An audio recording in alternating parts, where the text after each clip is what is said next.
The early hours of December 8th, 2024, a cold winter morning, a fax machine woke up in the U.S. Treasury Department office at 1500 Pennsylvania Avenue and started printing page after page after page of intrusion detection logs. These logs were issued from a third-party software security vendor, Beyond Trust, indicating that a major incident was underway. A threat actor had somehow gained access to specific personnel keys used by this vendor to secure a cloud-based DNS-enabled tech support across many government offices and government infrastructure, including the Treasury Department office and users. With access to these stolen keys, the threat actor was able to override the vendor's secure access, remotely access certain Treasury Department workstations, and access unclassified but confidential and private records available to those users. We now know those users included then Treasury Secretary Janet Yellen, along with 419 other TDO workers. After engaging CISA, which is the Cybersecurity and Infrastructure Security Agency, the FBI, the entire intelligence community as we know it, and other third-party forensic investigators, the Treasury Department was able to mitigate the immediate incident and begin investigating the source of the attack. By December 30th, the Treasury notified Congress in this letter that based on the available indicators and the enormous scope of the attack, the likely culprit was a Chinese state-sponsored APT, or Advanced Persistent Threat actor. We now know this attack utilized a zero-day exploit in the security vendor's own system, meaning that it had been there since its design stage, just lurking in the software for many months, and at least been compromised since October of that year. While the investigation is still ongoing, it's estimated that this attack, combined with other similar recent attacks against the DOJ and OPM, resulted in the breach of 3 petabytes of data containing identity data for 22 million government employees and vendors. And along with other recent attacks that you may have heard about in the news, this is the Salt Typhoon attack against communications infrastructure and the Volt Typhoon attack against energy infrastructure. It's unknown how many millions of America's identity data has been released to what is definitively a Chinese state-sponsored actor. Yeah, let that sink in.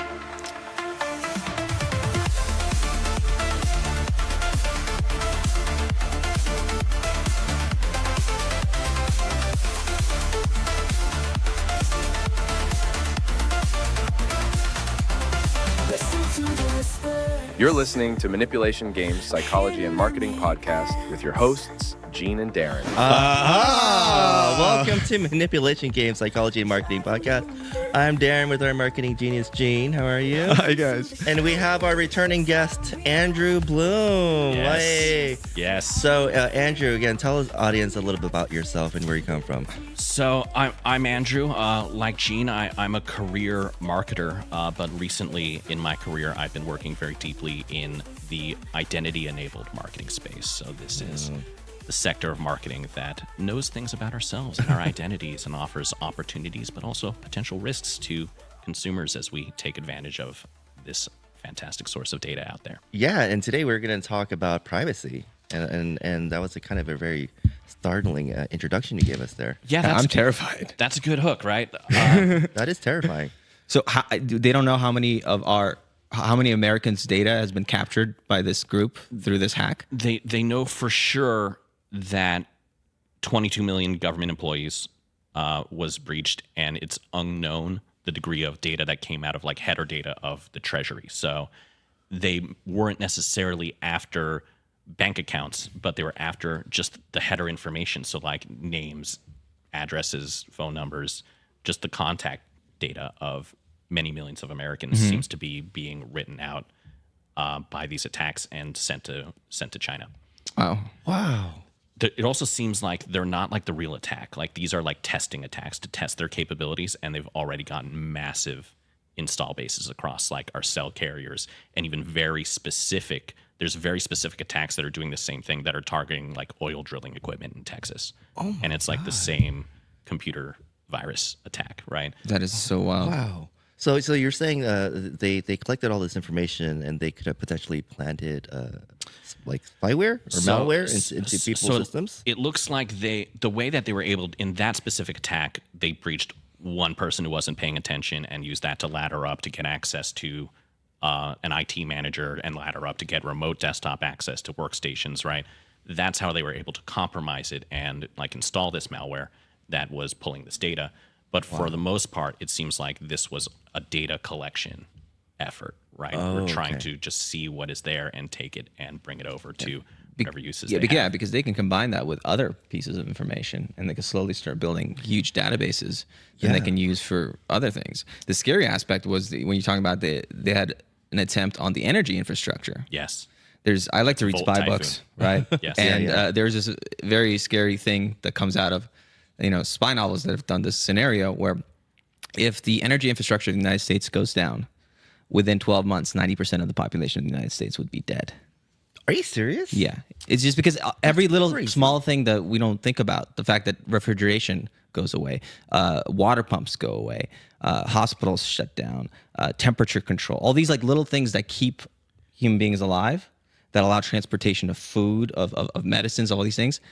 If you don't have electricity in the United States for a year, 90% of the population would die. Wow, that does make sense. And the thing is, our infrastructure is a lot more vulnerable than we think it is. And so these kinds of little like test things to see, like prodding to see what's possible should be concerning. very alarming. And that's how it's like, how does the discussion of these attacks belong in the same discussion as TikTok, the app for dancing with your teenage friends, right? Yeah. That's wild. And yet these are now the same conversation Yeah, for many reasons. and we're going to end up with the TikTok conversation towards the end of this discussion, right? Exactly. We have what we want to do is go on a journey through the concepts of privacy and the identifiers that are being increasingly targeted and accessed, not just by foreign state actors, but are also powering many of the experiences that we use and trust every day to day.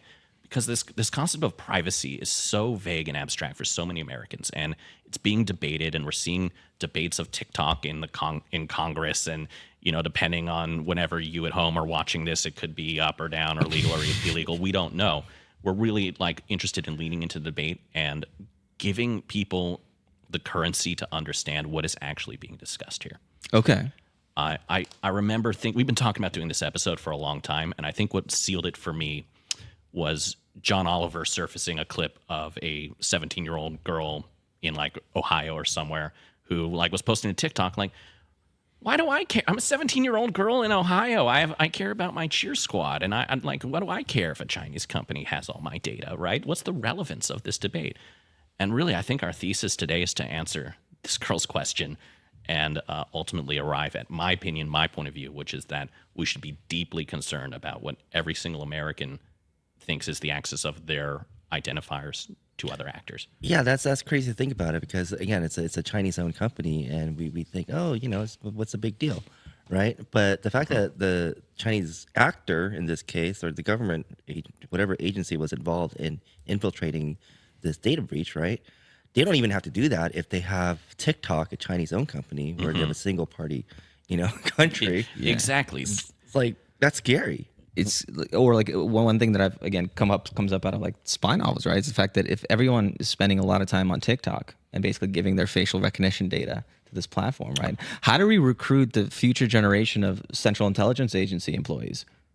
Wow. If everybody's face has now been mapped out, you're these totally systems. right. These are Facial real features. concerns. We're leaning into it. I was going to start basic, but you guys are coming up with the real we're doomsayers scenarios here. Well, let's start with the basics first. But you're right about establishing a definition of privacy, right? That is going to be very, and the takeaways here is this is contextual to your nationality and your country, right? Definition of privacy in China is going to be very different from what I would put forth as one here. So what I would submit to you, right, is privacy, right? Is an individual state of personal privacy is the extent to which they have control over the access, collection, use, and disclosure of their personal information, both online and offline. Is that pretty good? Is that okay? Mm-hmm. Yeah. Sounds very reasonable. Captures the whole thing. Sounds reasonable. Mm-hmm. So this begs the question, and you see a lot of people talking about, oh, they have my data. I gave them my data. I didn't give them my data, right? what is your data? What does it mean, like, to speak to your data using this language of possession? Because I am pretty positive that you do not own your data in the way that you might own your car or a book or a podcast studio.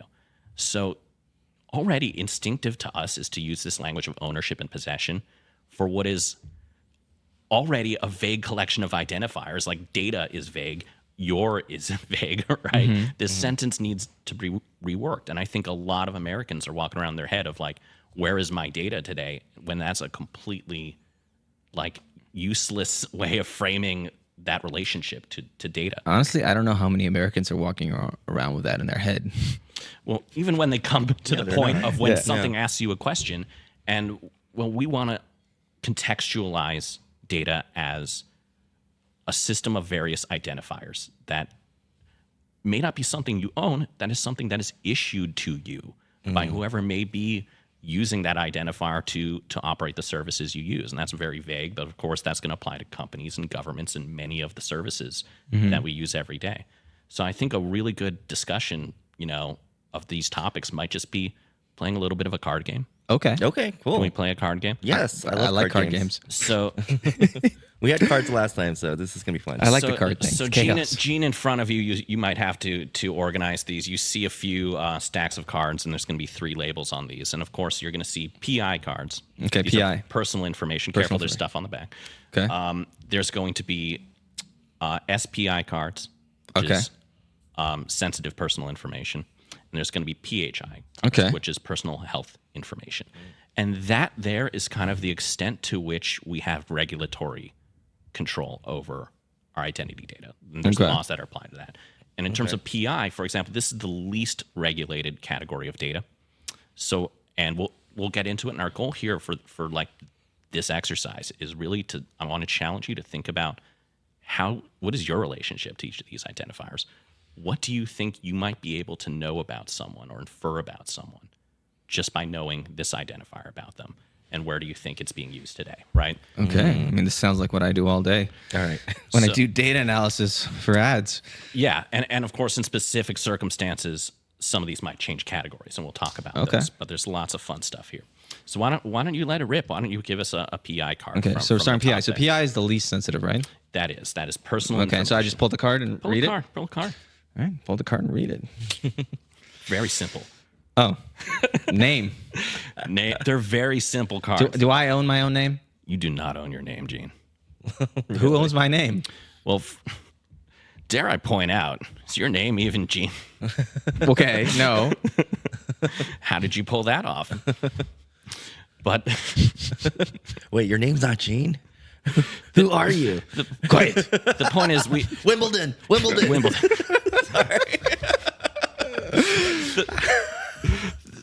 The point is, like, names are somewhat fungible, right? Yeah. But like, what might I be able to infer from someone if I see this as Gene versus I see this as Yevgeny? Might not I take a different approach to how I relate to that person? Yeah, it's actually very interesting. Like if somebody calls me and they're asking for Yevgeny, I know I don't want to talk to them. Because they got it off the list. It's like, may I talk to him, Kenny? It's like somebody's trying to sell me insurance or something. I don't know. Yeah. Okay. No. So the name obviously tells you what maybe ethnicity you are. Because my last name is Kim, so it's Korean. It's very obvious. There's not that many other. You're Koreans out fairly there. anonymized amongst Kims. Well, that's true. If you really wanted to disappear, you'd be a Park, right? Yeah. Or a song, yeah. or Lee. Well, I think Koreans in particular just happen to be amongst like the large nations, like the instance of like the fewest names. Most commonly shared There's like last what, names. like 8 or something. Yeah, crazy. there's like 8 last names that capture some like 50% of Koreans, right? But you would know what ethnicity I was. Is right? there a meaning to the name Kim? I don't know. I have no idea. Okay, I'm just curious. There's I don't a know. lot of us. Is there a we like meaning to the kimchi. I name don't know. Darren? It's like, I don't know. Darren. Yeah, exactly. But Yeah. you can tell a lot by someone's name. Yeah. Is Darren an anglicized name that Yeah, you've it used? is. Yeah, I have an actual Korean name. I don't want to mention it. You don't want to mention It's it? kind of Yeah. weird. It's like Yeah, Yevgeny. It's like if I it's hear that name, I'm like, he oh my God, wants to make- Wimbledon. He wants to control his privacy. Well, of course, that's an angle on it too, and Yeah, you're right. That's an angle on name that affects many Asian Americans, Yeah, right? Is yeah. is one the decision to do that, but also how is this being used, and is your government name or your anglicized name being used against you in different ways? Like, there's already this is name we're talking about. And Okay. Because now you already know about my name. First of all, I'm Korean, but I'm not Korean native Korean. I'm Korean American. Yeah. So you're already be able to deduce information out of just the name. Yeah. What about reputation is interesting. That's kind of the basis for all of celebrity, but like even not that long ago, I remember, is clout still a thing? Is that still around? Clout chasing is a thing. Like, but even social networks that might track you. What do you do when you Google yourself? You Google your name, right? Yeah. Yeah. It's almost the mechanism of reputation is like how many. It's actually very interesting because I was thinking about this the other day about this podcast, right? Is generally speaking, I mean, we say I'm Gene, you're Darren, but we don't really use our like full names or anything. Like the podcast is manipulation games. Like we don't have any focus on like individuals, right? So generally speaking, you would not find the podcast if you looked up us directly. Yeah. I mean, You know, just a it's- couple of guys random. It's kind of Gene and there's a Darren. distance of, again, kind of when we talk about masks in the masks episode, Yeah. we're kind of creating a distance with the name of the podcast being separate from who we are. We're not the Lex Friedman podcast. You know, we're like, Maybe one day we'll be like, "Hey, welcome to the Gene and Darren podcast." Maybe, we but- talk about marketing, and they're like, "Oh yeah, these guys." I love that Lex has just leaned into the like mispronunciation of his name because it's Friedman, right? And he's like, no, Friedman? but people call me Friedman enough that's who I am. Okay. Is it Like, really Friedman? Yeah. Oh my God. oh, I feel so bad now. I always call him. It's like it's like He's doing okay. Rafe Fiennes. I also feel bad every single time I call him Ralph. Oh yeah, Ralph. Right. Yeah. Yeah. All right. So do I keep Yeah, pulling cards? let's keep going. Let's keep Okay. going. Still Very, PI? very Let's basic let's stuff. get through a bunch Here, of I'll, PI. I'll pick one. Again, these are very simple All cards. right, let's see here.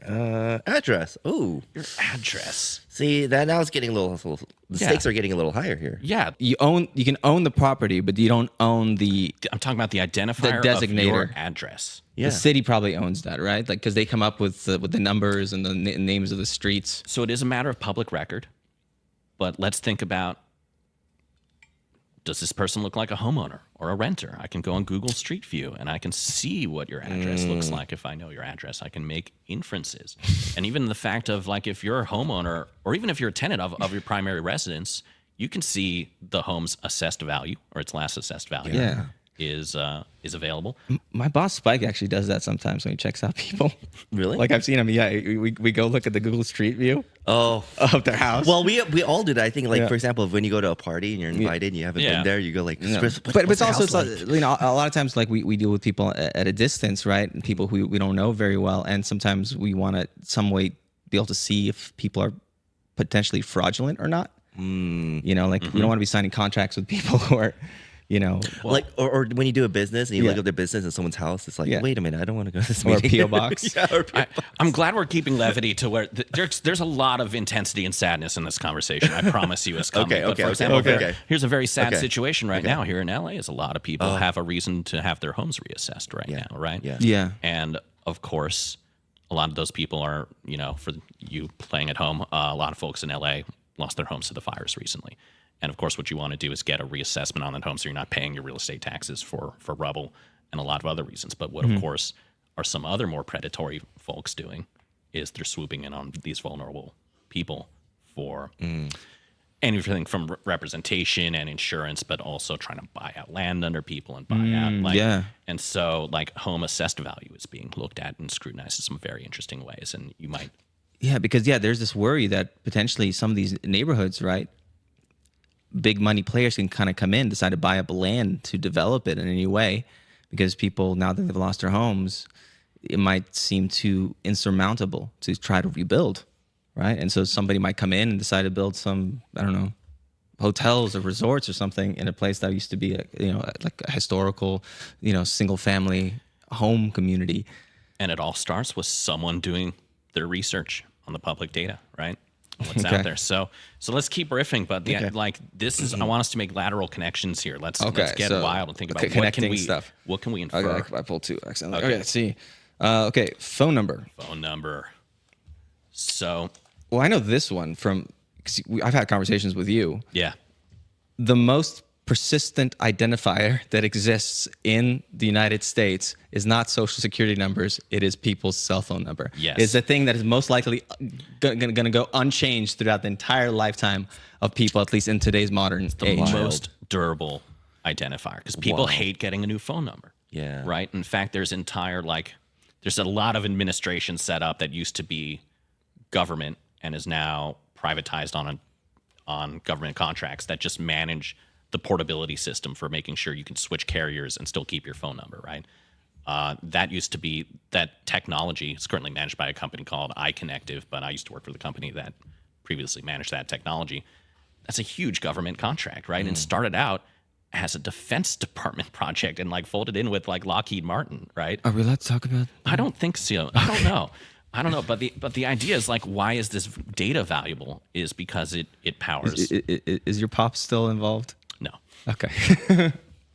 No, and again, it's a different company that manages that number control. But of course, it's a huge asset. Like the government gives out a contract to a private company and maintains this contract to maintain number portability, just to make it convenient for people to keep their phone number because they hate People are changing it more so likely. much. Yeah, people are more likely to change the name, I think, than they are to change their phone number. That's crazy. What about your area code in your phone number? That says a lot too. That can say. Oh, okay, yeah, because most people like they might move from New York and they'll still keep their area code, right? Yep. Plus, I mean, for someone, it's like, It's wait. where we come from. Yeah. It's like, where are you from? Oh, I'm from the 626, yo. Yeah, A18, bro. From the dirty 530, like. Hey, we got a tequila now, though. Yeah. We got a tequila. We got a tequila. A18 tequila. You know this one? 818 tequila. It's Kim Kardashian's tequila brand. Oh, Well, seriously. 805 is also the Firestone beer. That's right. Oh, yeah. Well, it's every Firestone that doesn't sell mixed together, but But it sounds cool. it's an okay beer. Next All right, one. let's keep riffing. Here, Yeah. I'll read the next one. Okay, the next one is age or date of birth. Well, Hit me with something, guys. I don't know. I mean- You can go into the county records to always find people's date of births, right? For anyone who's been born in a particular county. That's like an available information. That's something that is assigned to you in your birth certificate. Yeah. That, Think about when you're targeting people in marketing, obviously age does matter a lot. Oh, You don't want yeah. to target anyone under 18 or like 21 if you're selling certain goods, or maybe less than Exactly. a certain age. Well, addressability is regulated for sure. It doesn't mean that brands aren't finding ways to reach minors and youths in interesting ways. But there's also, of course, the products that and consumer behaviors are going to change across the age spectrum, right? Who watches the most TV? Seniors, people over 65. Yeah, 70-year-olds. And yet they hate all the shows because who decides what the shows get made? It's the people who buy the things in the commercials who are 18 to 35, right? Yeah. So there's always this tension in terms of the consumer habits. So age is something marketers think about a lot. Think about specific jobs where maybe your age being known could be a hindrance, right? True. So I think a lot about actors, and there's a really interesting anecdote. I don't know if you knew this, but from 2016 to 2020, you could not look up an actress's age in California on IMDb. actresses? What? Actresses specifically. Whoa. I didn't know that. It began with an actress who I won't name her, but she sued in 2011 for publishing her age without permission because she claimed it harmed her career prospects because she couldn't get and this is something that faces actresses. Wow. Because suddenly you don't get the parts you're getting the mom parts and you're getting what's perceived as less desirable parts because you're being typecast by your age. And there's all sorts of like booking agents that are That's just really interesting. But at the same time, it's your age. Like it's a a pretty fact. commonly known piece of information. Yeah. You think. Yeah, usually. Yeah. So SAG and the SAG-AFTRA sued, supporting the bill that would have. So on what level was the bill? Was it in California? It was a California bill, Okay. and it was briefly in effect for 5 years, right? Wow. But guys, their ages can be shown. Yeah, it was just for actresses. What? Wait, that's a double standard. Yeah. I don't know. And then IMDb countersued. Well, you know, they all know men, we get better with age, right? Like fine wines, like a Clooney, like a Pitt. So bad. Unfortunately, that tension is still there. And it was overturned in court because it's First Amendment, guys. Like it's IMDb. Is allowed to publish whatever they want. But like this is just a really interesting conflict around age as it relates to certain careers and employment, right? Isn't this like Yeah. these things matter in some interesting and niche ways? And again, like age is definitely something that does come up in employment in the sense that it is definitely a lot harder to get hired as you're approaching retirement age. And I know some people who Exactly. who are programmers, right? And then they went on they got laid off at some point, and then they were trying to get hired. And it's a lot trickier to get hired if you're already in your 50s, because they're looking for somebody who's going to be around with the company for an extended period of time. You don't see a lot of 55-year-old programmers out there, So it's and at the same time weeding out maybe inexperienced candidates. So doing a lot of job interviews lately. But one question that you might be asked is, when did you graduate college? And that's a very indirect way of inferring, well, many people will bad. enter their workforce soon after that, but of course, not all of them. So that's a slick way of inferring age. Sneaky HR people. Which Yeah. So we're already seeing, right, there's more ways that these identifiers can be used innocuously, just powering contextual tailored experiences with marketing, right? But also in some very diabolical ways, right? And so some of these, that depending on how it's being used, it's subject to more and different regulation. But of course, there's many sneaky ways that just fall in the cracks. It also reminds me of, we had a discussion last time about the topic of status signaling, right? And the fact, again, a lot of times as we interact with new people, we have to find little context clues to get a sense of who people are. Because deception among human beings is a very powerful tactic to try to get ahead in life. And so everyone's going to try to walk around and pretend to be, the biggest, greatest thing in the world, buy my stuff, hire me, whatever it is. And there needs to be little subtle ways for people to try to figure out, whether you're full of shit or not. Yeah. Like we were talking about showing up to at a steakhouse in a Honda Civic was the line you said. Yeah. So walking around with a Rolex. I love that. But, driving a Honda Civic is a little bit of an incongruent mismatch. Not that there's anything wrong with that. Like, Honda Civics are incredible cars. I love Honda Civics. I'd rather take a Rolex to Burger King than a Honda Civic too. All right, there's a lot of cards. Should we keep going? Let's keep going, right? Okay. Uh-oh. The race card. Hey, is that for me? I don't know. It's the race card. I couldn't resist. The race card. The idea is it's good that we're laughing. We need levity, right? Because of course these are getting serious, and of course, race is something that none of us can control. Yeah. And yet it is a deeply personal identifier, and it's used. It wasn't that long ago. I remember a time where we could check a box in Facebook ads and address by race, right? Oh yeah, you're right. And that went away, right?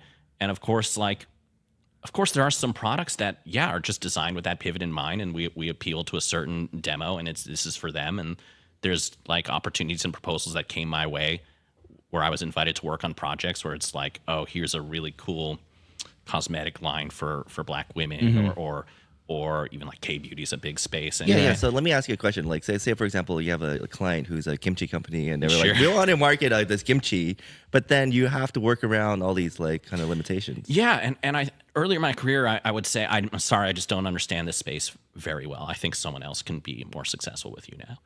Now, today, I wish I had not turned those down, because I understand, oh, wait, it's just another dimension like any other, and you're doing the person a service by marketing them in the way that they want to be marketed, in a congruent way. And when it's correct, it's correct. And when it's incorrect, it's inappropriate and it's wrong.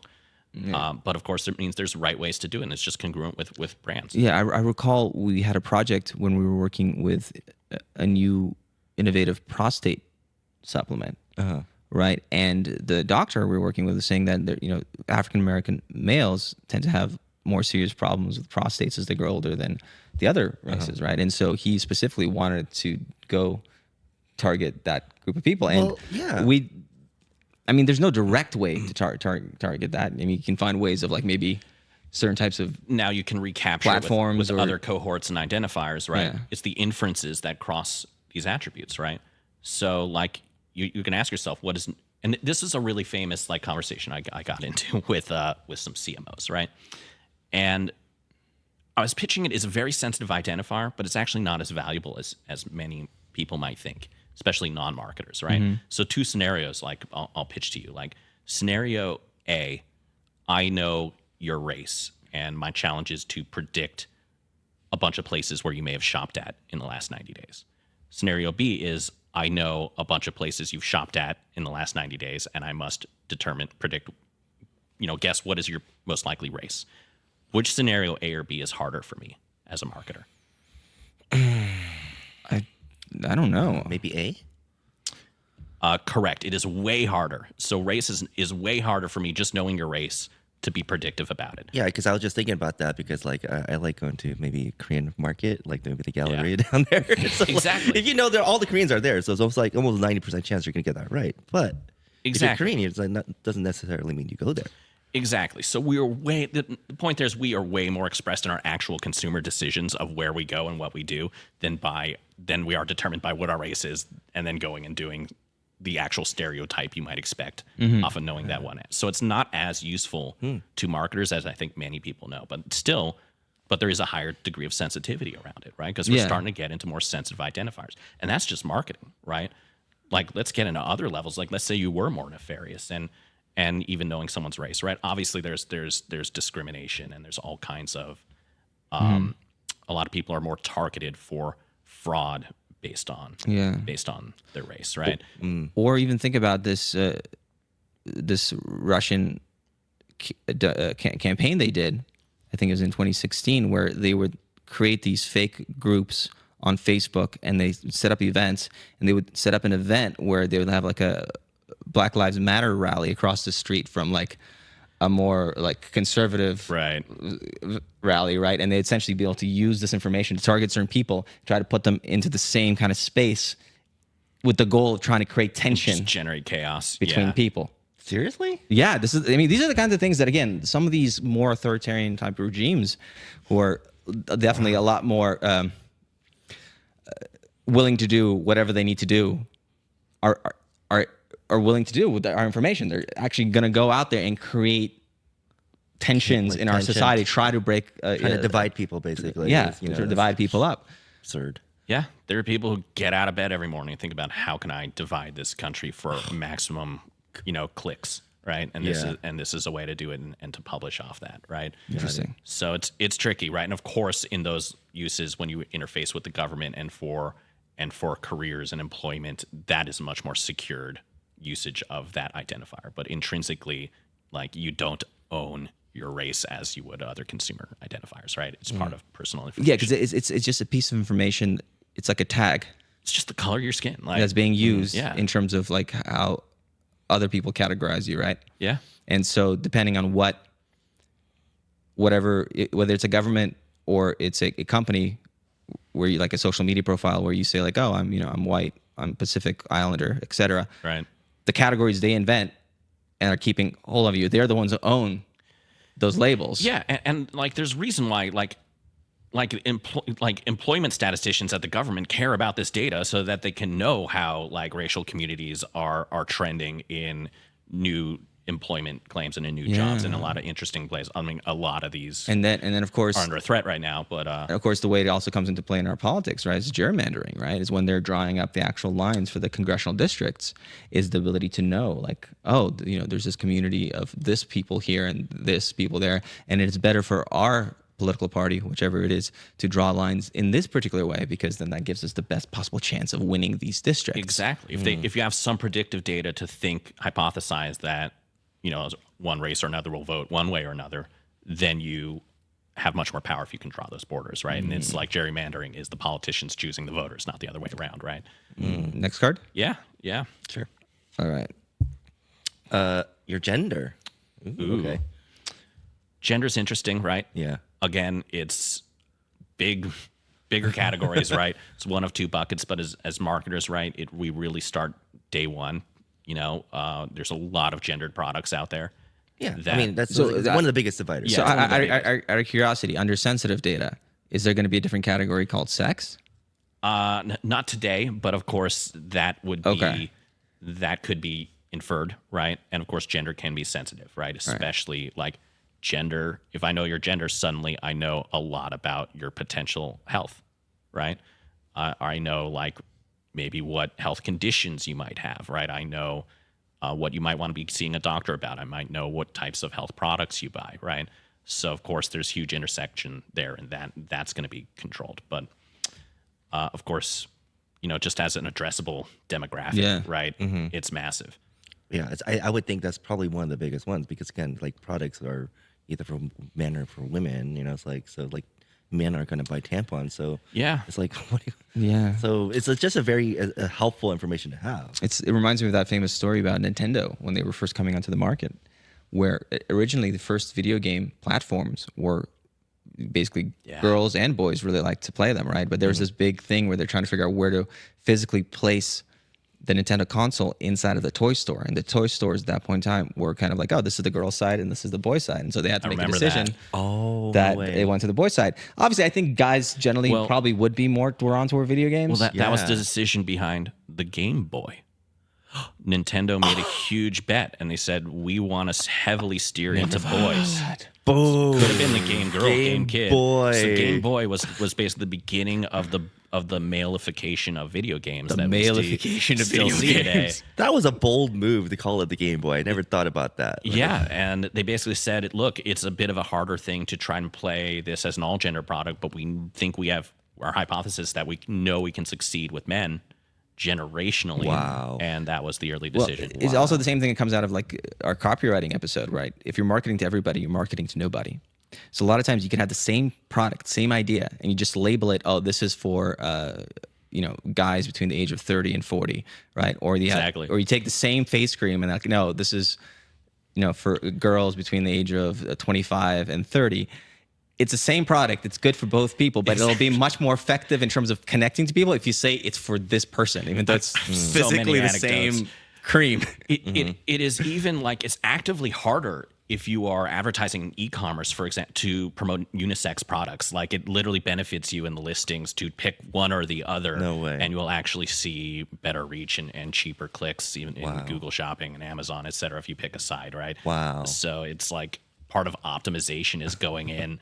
Like, and I've done this with people where I take over their listings and it's just like, you have too many unisex products. Like, we need to pick a side here. And unfortunately, it's effective, right? So it's just part of what, and this is because like the shopping marketplaces prefer data that's more polarized so that they can better put things in front of what people think they want. And it's iterative. It's like razors, like men's razors and women's razors. Exactly. It's like they're both razors. I'm sure you could use a woman's razor, but if you divide it, it's itself. Yeah, and I know this from my wife. She buys men's razors because she finds them better.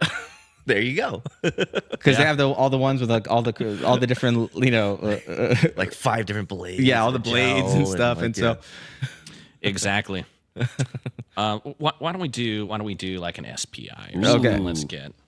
So SPI is sensitive. This is sensitive personal information. So again, if you have obtained this about someone else, you either have to have authorization to be the right person, or you have done something naughty. Ooh. Right. Okay. Okay. Oh, social security number. Yeah. Okay. Yeah. So, social security numbers suck. This is the absolute worst system we could have ever devised. Just a number. And again, it was not meant to be the secure identifier of all of your access of services to all of the government. But it just snowballed that way since the 50s or since Social Security was rolled out in the 30s. And we have never improved it. Like it has a purpose. It is for, here's a card when you're born. You can't laminate it. You have to hang on to it for 65 years. Piece of and paper. then you get money. And if you can pull that off, and there's money left, you can draw against it. All right? It's like, where's it? But also, you can't get a job without it. Yeah. Now, true. And it's like, it's very close to a phone number. It lives in your head. It's like, And then I remember you told me the ordering of it. So here's the thing. Here's your social security number. Picture it in your head. You playing at home. Picture your social security number in your head. Now add 1 to it. That's someone's social security number. That is someone else who was probably born near you and around you at the same time. Oh my gosh. It could be a sibling, could be your friend from across the street who never moved away. Like that's someone. That's a valid number. Like, so they just go in sequential order. It's not a hash. Okay, it is not durable. It is not crypto. It is just That number. is so bad. You know, like you're right. The hash is like when you combine alphanumeric numbers with letters. So there's a mismatch. You can't just guess, and it's also sparse. Do you enjoy hashing algorithms, Darren? Yeah, I do. I'm a tech Okay. guy, so I appreciate when you mentioned the hash because like the worst thing you can do when you design a database is just have like one ID that's a number that you can reference. And if you do that, then you could just go to sequentially to the next one, next, which is what you're saying is a social security number. Baby is born SSN++. And like, and That's a coding joke. and that's literally what happens.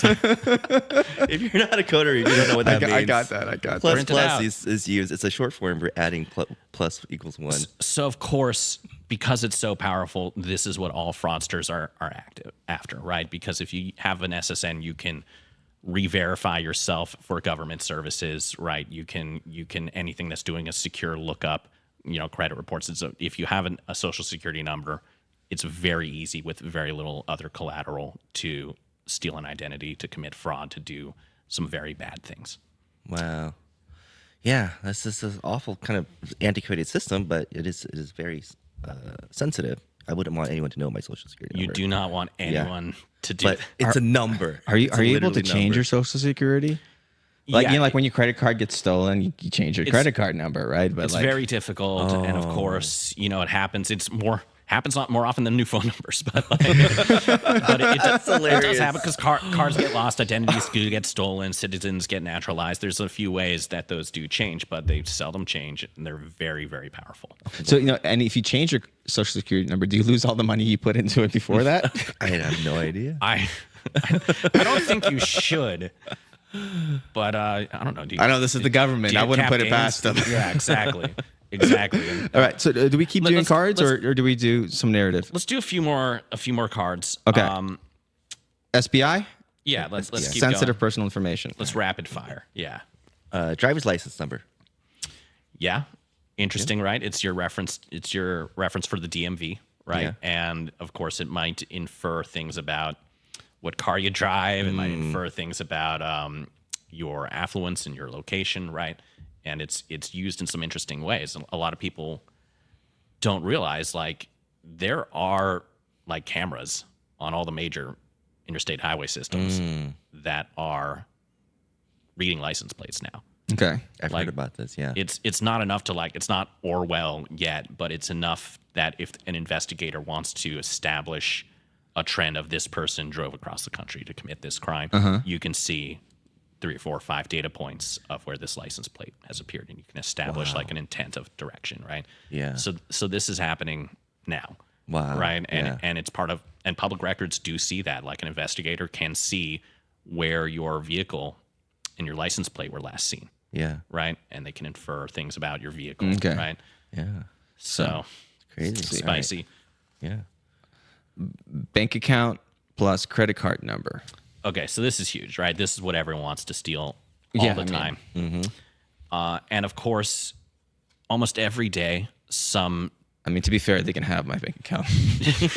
you don't. I'll trade you don't you want that. so almost every day, some like newbie product developer in Silicon Valley gets the idea of like, oh wait, let's just track people by our customers by credit card number and use that as an identifier to track promotions or some other product attribute. And that is, you cannot do that. That is PCI compliance in a whole way. There's a whole wall of compliance that stands in the way of your credit card number can't be used to track you. Yeah. That is very firm. And so PCI compliance is basically if you're at all using credit cards in your business for your customers, you have to protect them. Yes. So some of the protections are a little bit silly. Like you have to have lockable doors. Yes. Like we're PCI compliant here, and we have to have lockable doors. And if we Yeah. don't have lockable doors, we're not PCI compliant.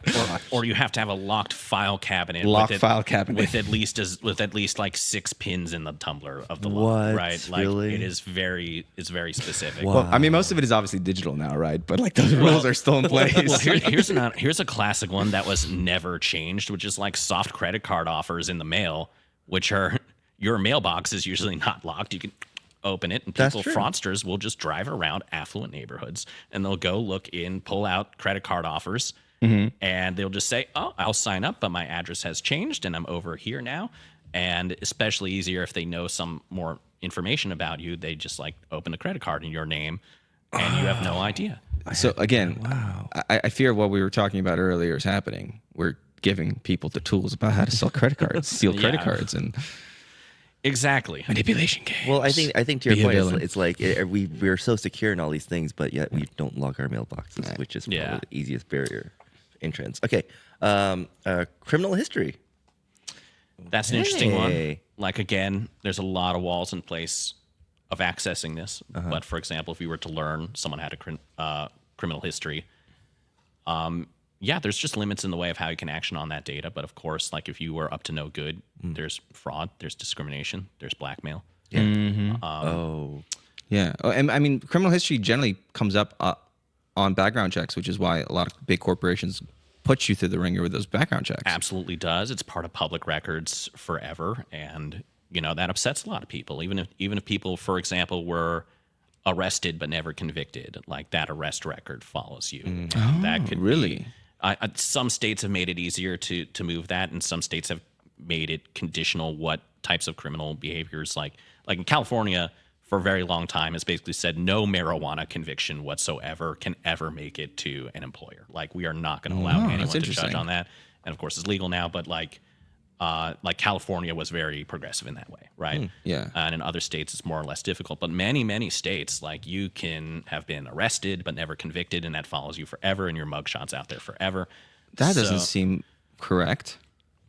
Well, I can see Yeah. how it's so sensitive, though. Yeah. because Yeah. it's kind of like the scarlet letter that follows you around. Yeah, because you get mistakenly arrested for something, and then all of a sudden, like that follows you around and ruins you. It's really hard. It subjects people to a legal process, and of course, if you can afford to go into a legal process to have this, your record corrected, power to you. But a lot of people are subjected to their criminal history in ways Right. that are unfair, and especially even if you were convicted and you did your time and you're like, in theory, you've paid back your debt to society and you're ready to work again. Of course, people face discrimination, and there are many companies now that, like, I think every major public company has some condition where, like, the board can vote to still hire you and forgive them. One of the right? interesting things that came up on our I guess, I don't know if we call it a sister podcast, but Criminal Code, right?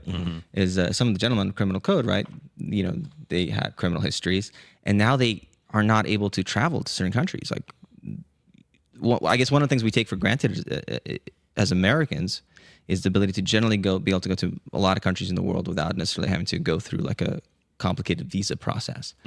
But then as soon as something like that is on your record, all of a sudden, like a lot of the places you might want to go, beautiful, gorgeous resort, Exactly. vacation spots, you can no longer go because it's not that thing's following you around. Some are even specific to the crime, or even in, like, for example, like if you've been convicted of a DUI, you're probably not going to be able to get a job as a commercial truck driver, right? Because that's like, okay, that kinda you're makes probably sense. Yeah. or a pilot, Yeah. No, I had a friend, right? He got a DUI, and then he was worried if he couldn't go to Japan with us. Right? Yeah, exactly. But it's like one of those things that follows you around. But you don't want other people to know, so it's kind of an embarrassment. They don't want you to think you're a criminal, Yeah. but it's kind of very sensitive. So right? you're trying to balance, I guess, the public good of, because a criminal record is there to warn people about somebody if somebody has past bad behavior. So it's trying to balance, I guess, the public good of letting people know that something can go wrong. Because It's a don't betray game with multiple Yeah. rounds, right? Yeah. If being able to look at a person's history, but at the same time, there does need to be some level of forgiveness at some point, and some sort of way for people to. I know people are getting things expunged and getting things getting pardoned even after they completed a sentence, just to get their record cleaned off. Exactly, but it doesn't mean there can't be discrimination in the workplace, or it's like, oh, I'm up against this guy for a promotion, and his record may have been expunged, but I know for a fact he got in some trouble, and I would out him to the boss, right? And so that sucks, right? Yeah. So, Okay, SPI. SPI. Let's talk about health. Well, GPS location. Oh, GPS. Okay, we're still on sensitive. Okay, your GPS location. Yeah. This is interesting because this is being given out All by the time. all of us in many allow different ways. like it's, on your phone, we do it just randomly. Like, There's would you now like to- also yeah. a determination between GPS and like precise location, which is because 5G got such a high resolution to it, it can like place us within feet or within this Wow. room. So that's when in Google, when you're searching, this allow precise positioning. Yeah, and that they self-regulated that. Like, I don't think anyone's making them do that. They're just like offering you that choice. But of course, we expect location-based services to get the benefit of that. I want to be able to play Pokemon Go and know when I'm there. There's no way of the app doing that if it doesn't have my location. Yeah. I know the exploit for that was a major security issue, where you have a lot of military people who like to do physical exercise, things like run. And so like if you run, you use things like Strava. Strava is basically a way of like basically running competitions of running things, and it has routes, right? And you know, bad guys were seemingly able to map out military bases based on people's Strava running patterns. This is a Because true they would story. all run They in would the run same the perimeter of the base. Because, you know, we have all these beautiful Fitbit things. Again, it's a balance. Fitbit is such a beautiful thing because I can track steps. It can through measurement allow you to change behavior to be a healthier person. But you're also opening yourself up to this terrible thing where we had a security breaches because the guys running around military bases. I've been deep diving on watches in the military recently. Shout out to Watches of Espionage, right? I love but of that. course, I love that Instagram channel. But of course, like watches are a very conspicuous exception to Shady like, dudes wear Breitling. Sketchy dudes wear Breitling. But watches are like an exception to the uniform code, like which is rare. Like you can kind of wear whatever watch you have, and so a lot of people will be gifted a watch by their family when they go into basic training or something. So that's kind of cool. But now there's this huge question about smartwatches in the military because there's such a potential security risk, and I think they're cracking down on those now. Yeah, I imagine they would have to. I think initially just no one thought about it. Like, oh, like, you know, everyone's just wearing their little Fitbits and doing their Strava runs, and all of a sudden, like, oh, we know where everybody was. Yeah, exactly. But of course, if I know your location, can I infer your neighborhood? Can I infer your affluence? Can I infer if I know what types of stores you might be in, right? There's Google Maps now is resolving individual aisles in Target and big box stores. Right? You can, or even individual gates in airports. Wow, so the location you can infer so much more data just from the location. That's why it's so sensitive. Yeah, so if I knew you're at something north and west, there's a lot more every day there's more inferences that I can draw from that, right? Yeah. Yeah, and the thing is, like, I don't want to give up that convenience. No, it's so I like being able to But find it's something. one of those things that we're always allowing all the time. Yeah. And we're not even thinking about it, but that's probably one of the more sensitive private information that we're just volunteering out there. we love location services, right? It's too hard to not use it. By the way, I think it is so smart. Where have you guys ever had a situation where you are driving somewhere, you're somewhere, right, and there's an AirTag in your car or something, and your phone tells you that there's an AirTag in your car that's really? not your own? What? It does that? Yeah, so Apple, because Apple was AirTags sued. can be used for tracking people, and so now they have this feature where it'll detect an unregistered AirTag that's not connected to you, and be like, "There's an AirTag following you."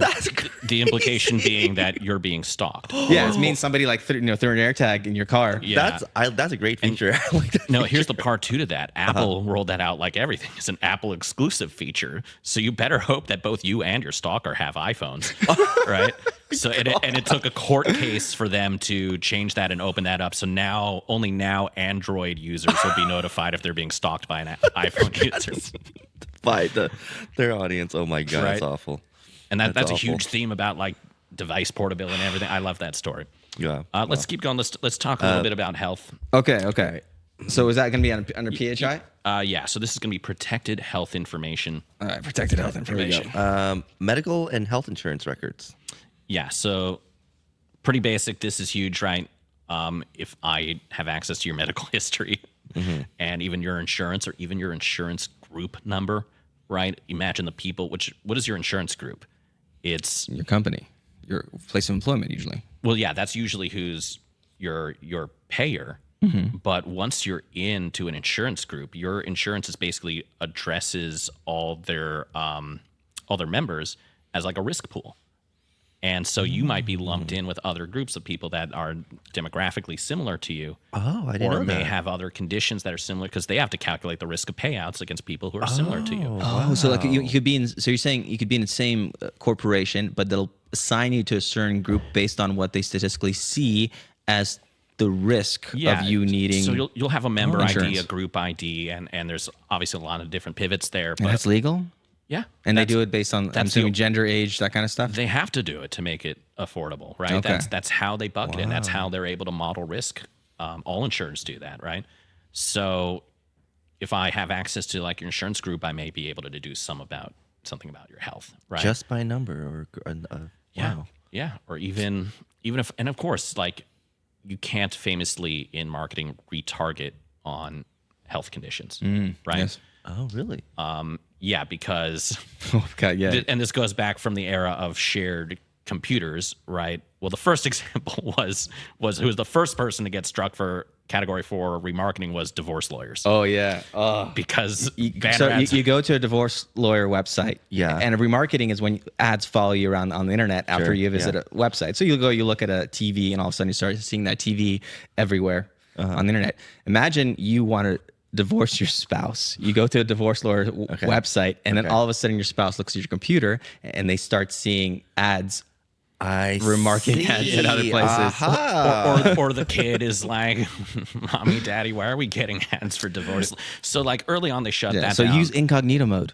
And then they learned, oh, health is also something that you're not supposed to be able to use that as a persistent identifier.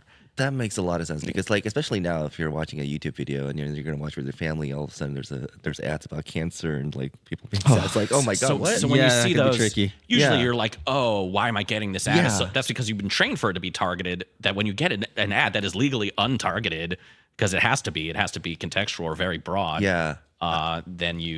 Then it's jarring. But Yeah, I it's can like, see how unsettling that would be and why that's if it was protected. following you, Yeah, right? yeah, Or exactly. even if they could predict things. And of course, there were cases of like people's pregnancies being predicted, right? And of course, or certain other like HIV and other conditions that people might be sort of very sensitive. But of course, there's kind of this line between health and wellness that is still very blurry today. And I think to this date, like pregnancy-related health conditions can't be retargeted to, but like searching on prenatal vitamins and other things wow. are There you fair go. game, Yeah. right? Okay, So that's the marketing angle on it. I don't know how else you might think about health.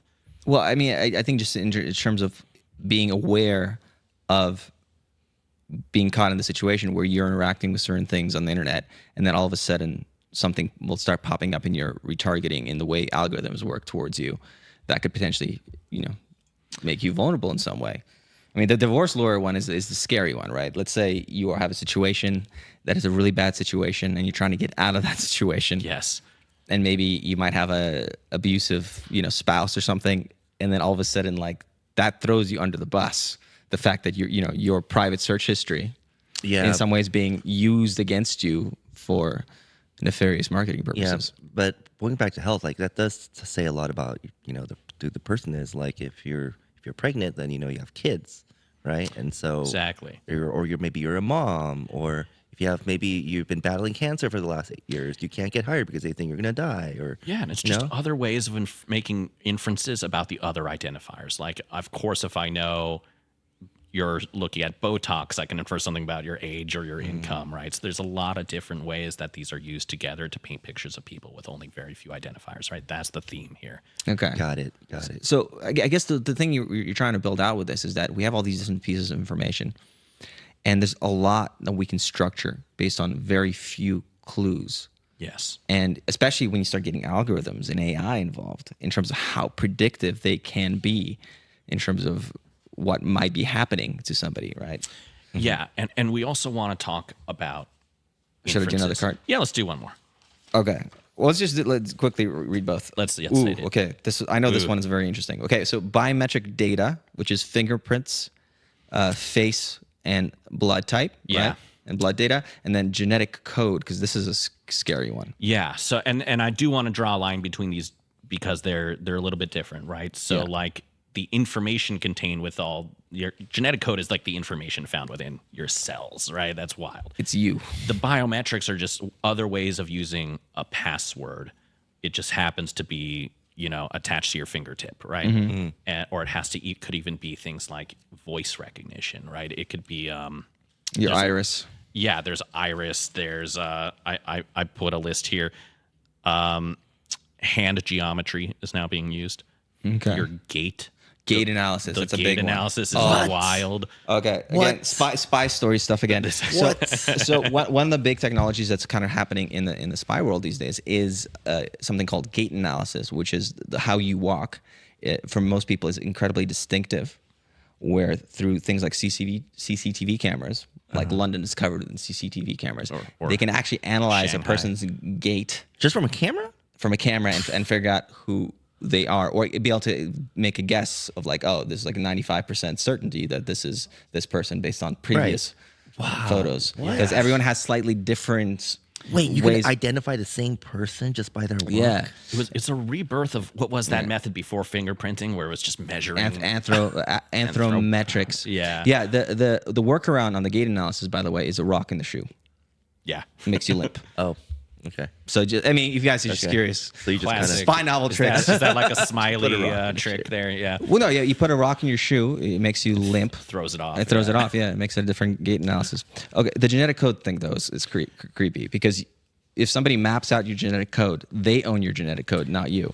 And yet the instinct is you would own your genetic code. This has actually been tested. Who puts the work into it? Yeah. This has been tested in court. There was a famous case in the 70s where I think someone had some resistance to leukemia, and his cells were stolen by his doctor, and there was like a drug made that was somewhat effective against leukemia based off this dude's cells and genetic information. And he even like named it after the patient too, or something, or like took a riffed on his initials or something. This guy found out later, took him to court, and definitively lost. You do not own your genetic code. There was another case more recently in the 2000s where something we actually did not know, which is that some people are like naturally immune to HIV in some very strong ways. And so some of these people got together and were trying to pool their blood, so to speak, and like copyright their blood and genetic information to try to own part of like a patented cure for HIV, and that was also shot down. So the way it stands is you don't own it. You have some levels of permission of how it's used. But of course, the controversy today is like all these genetic information companies that popped up. Many of them are struggling right now, like Ancestry.com and others that are seeking new buyers from like private equity. And a lot of people have given blanket permissions to have their genetic information here. And now the private equity company comes in with new ownership, and they were like, we're going to use all this to do predictive disease modeling and do predictive analytics. And no one benefits in this. So whoever puts in the work to map out the genetic code owns the genetic code. Yes, that's Basically. And so that's the kind of the creepy thing about it. And then with all these different tools, 23andMe, Ancestry.com, people getting their code being mapped out, now they don't even necessarily own their own genetic code. And a positive thing of this is that we've been catching a lot of serial killers, right? Because they're able to track down like, oh, this genetic code is somehow related to the serial killer. And so then they're able to like look at family trees and then slowly be able to figure out like who in that family tree was the killer for crimes that have happened, decades ago. Yeah. So that's kind of a positive thing, but it's also very scary. Basically, like, you do something wrong, potentially, you leave your genetic code somewhere. And if only one member of your family at some point in time ends up putting their genetic data into a database, you can now be tracked down. Yeah. So that's crazy. So even if you're like, for example, you take my cup and someone comes and steals it. Oh, PIs love to do that to establish a parent test or something like covert collection. Yeah, And they own it. Whoever maps it out, I guess, owns it. Yeah, whoever does the work. the DNA mapping, and that's different from the other identifiers where it's being used as a password, right? To unlock your device. But there's some paranoia about that, and people are wondering, are these going to converge? Are we going to imagine like every time we want to unlock our phone, little pinprick of blood, right? And is your genetic code the most secure password? But there's even a story breaking today. I'll do more research, or it's like very recently where like the first ever computer virus in genetic code was found and infected like a lab computer, like doing diagnostics. Yeah, it's why this is like cutting edge. I have to read it, but that was like the clickbait headline. So more research needed. But, Okay. I mean, holy moly. I thought it was terrifying walking into an Amazon Fresh, man. Yeah. You just wave your palm and all of a sudden It's a coding language with just 4 symbols, which is right Gattaca, right? It's I love that you have. movie, Gattaca. Right. That's such a good movie. I love that film. Yeah. Yeah, I mean, this just makes me feel like there's nowhere to run. I mean, there's nowhere to run. Well, I mean, all the information's already out there, basically. Yeah. You know? It's worse than you thought. Oh no, it gets worse. So everything. Just thank you guys for playing the game. This is a good hour, right? So we have to pivot now. So we have to talk a little bit about these are firm identifiers. These are all things you can understand and interact with and touch and feel and see some impact of it in your life. The other half of this is what we call pseudonymous identifiers, and I promise you I will try to limit usage of that term. Okay. But essentially, a pseudonymous identifier is a substitute for a real PII identifier that conceals an individual's privacy while still enabling data analysis and associations to other activities, right? So we use these all the time, especially in programming. You've written a lot of ID numbers, right? Yeah, it's yeah. a pseudonymous identifier to when it's a user record, it's a pseudonymous identifier to that individual. Happens all the time, right? Yeah, and what yeah. makes it, and those can be hashed, right? So what makes a good unique user hash is it's unique, it's persistent, it's ideally unlinkable, right? Because the scenario we're trying to prevent is all these inferences, right? If we're having a secure pseudonymous identifier, we're trying to prevent re-identification, right? It's the one term John Oliver didn't use in his Data Broker episode. I'm so pissed, right? Okay. This is what we are trying to, the inference or deduction or the resolution of an identity from fractional identifiers. So let's put it in a way that might make sense. So let's say you go onto onto Google Chrome, you start an incognito window, right? And you go and you start browsing the internet, you go to YouTube, whatever it is. As long as you don't close that incognito window, during that period of time, a bunch of data is being collected around, I guess, a particular idea, right? Yes. I mean, in that case, it might be like a temporary code, right? So when you log into your Google account, you want that. You're getting the personalization. Yeah. And the idea behind incognito is to disengage from disengage that. from that. But what ends up happening is that you have a thing that kind of maps out who you are without necessarily being tied to your name. But it could be when, for example, you're not using an incognito mode. So there are examples of these, and you're exactly right. Like these are ways of that marketers can make inferences, other bad actors, right? It's just ways of re-identifying something that shouldn't be re-identified. So, in fact, like you playing, does anyone want to play the game? Does anyone want to? Do you have a phone on you? Anyone? Sure, I have a phone. All right, Gene, are you going to be brave? So I want you to get. Do you use incognito a lot? Do you have a Google account? Yeah. So why don't you go, and you playing at home, you can do this too. You can go to, it's now myadcenter.google.com. Okay. Or I think adsettings.google will take you there, ADS My settings. ads center. .google.com. Okay. And for example, and now I want you to be brave and I want you to be honest and I want you to tell us all what your top Google ad tags are or what brands have you cookied. And you can all see this. Everyone using your Google account, you can go in. My and ad center. Okay, so what am I telling you? So But your recent ad topics or your recent ad brands? let's look at your brands. Safeway. I have no relationship with Safeway. Well, you clearly weren't fast enough to skip that ad. But you're cookied by them for some reason. Okay. Think about Well, that. YouTube makes sense. I spend a lot of time on YouTube. Yes. Right. GoDaddy. Okay. See all ad brands? Yeah, let's see all ad brands. Okay, Safeway, YouTube, GoDaddy, Speedway, Dave & Buster's, BJ's Restaurants. I don't have any relationships with any of these Dave people. & Buster's ends up everywhere. I have no idea how or why. I think something's going on over there. Toyota. I was looking at the Toyota FJ Cruiser the other day. There you go. Shane. I feel like that's my wife. Yeah, Fashion Nova. I feel like that's my wife. OpenAI. Michaels. Okay. Office Depot. Staples. Amazon. Nike. Abercrombie. No. Okay. Gildan, Uber Technologies, Swatch, Tissot, Casio. Okay, we're getting in there. Seiko, Orient, Breitling. Wow. Sketchy dudes wear Breitling. Sketchy dudes wear Breitling. Darren, do you wear Breitling? What do you got? no. Jaguar, Land Rover. What does Darren got? It's not showing up for me. Hold on. I have to log in. Yeah, so Andrew, obviously... how about you? So Okay, phone's over fine, there, but it fine. has all the ones that you'd expect. So this is just the consumer protection side of what we target as advertisers. This is how Google's trying to be transparent. And again, this is very high resolution. Oh, you can sort it by most recent versus most seen. Yeah. I got Montclair for my most seen. Yeah, and you can... you have some Followed by control. Hermes. The idea is I Google's... wonder why, guys. I know, right? The Alchemy of Luxury episode. if everyone is doing this at home, is totally sidetracked. They're like, wait, what? I'm sorry. I'm so curious. Hold on. Louboutin. So this is Google's profile. Okay. They self-regulated. They give you some control if you Okay. don't want to see certain topics. Like a lot of people, Google lets you, for example, turn off ads for gambling because some people are like, I'm an at-risk gambler. I don't want to see any of that. I don't want to see it on my feed. Then that's cool, right? Yeah. And you can even like turn on or off certain brands or providers, right? So that's the inverse of what Google provides, right? But what you saw there, those are the pseudonymous linkages to your account. So that's all cookie-based, right?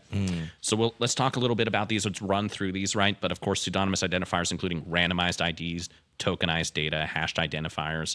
More interestingly, usernames, email addresses are technically a pseudonymous identifier, but they're almost public information at this point, right?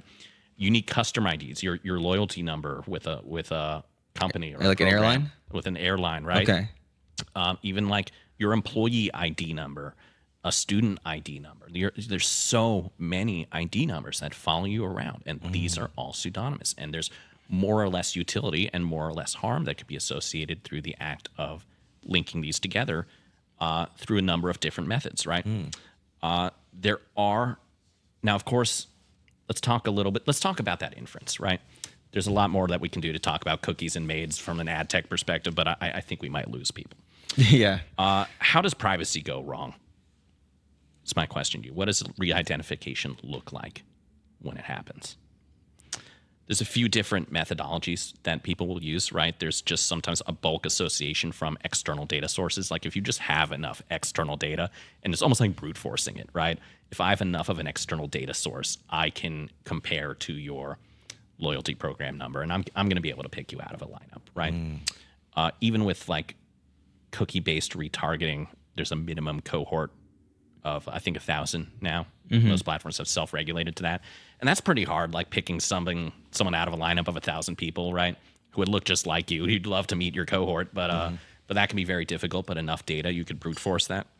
There's also so what's the goal for this re-identification? Re-identification is for me to go from these pseudonymous identifiers, Okay. to go from something that's user ABC123 to that's Gene Alder. Okay. So This reminds me of the whole Ashley Madison scandal. You guys remember that one where Ashley Madison? Tell us about that one, and I'll because that was a brute force. Well, that was a brute force. So basically, what they did is they were able to hack Ashley Madison, which is a website where people would go secretly to find others to have an affair with, to cheat on their partners, right?